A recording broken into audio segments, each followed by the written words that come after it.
BS6 solution Mondal auto service centre. মামা কাজ করছে। মামা এটা কি গাড়ির কাজ হচ্ছে মামা? এটা হোন্ডা শাইন গাড়ি। হ্যাঁ, এই গাড়িটা ট্যাঙ্কির মধ্যে জল গেছে। হ্যাঁ, জল যাওয়ার পরে মোটরের মধ্যে জল চলে গেছে। হ্যাঁ, ইঞ্জেক্টরের মধ্যে জল গেছে। হুম, মোটরটা খুলে মোটরের ফিল্টারটা ক্লিন করেছি। হুম, আর গাড়ি হচ্ছে মেন প্রবলেম ছিল, গাড়ি হচ্ছে প্রবলেম হচ্ছে গাড়ি বদবদ করছে, চলতে গেলে পিক আপ নিচ্ছে না, হুম। গাড়ি বদবদ করছে। আচ্ছা। তার যদি ইঞ্জেক্টর মোটর এগুলো ক্লিন করছে, আর ট্যাঙ্কির মধ্যে জল ছিল, ওই যে আচ্ছা, ট্যাঙ্কি পরিষ্কার করে জল খানিকটা তেল ফেলে দিয়ে তেল করে দিয়েছে।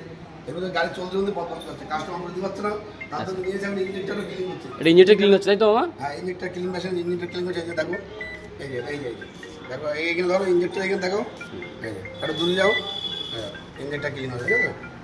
ইঞ্জেক্টরের মধ্যে জল বুঝলে তো, ক্লিন হচ্ছে। ইঞ্জিনটা। এই যে হোন্ডা শাইন গাড়ি উপরে, এই যে হন্ডা শাইন গাড়ি BS6 এর। এটাকে হচ্ছে আপনারা আসেন BS6 সলিউশনে। আপনাদের যদি মারাত্মক প্রবলেম থাকে আর কোনো ডিস্টার্ব থাকে গাড়ি নিয়ে, আপনারা আসেন, 100% সলভ হবে। আপনারা আসেন BS6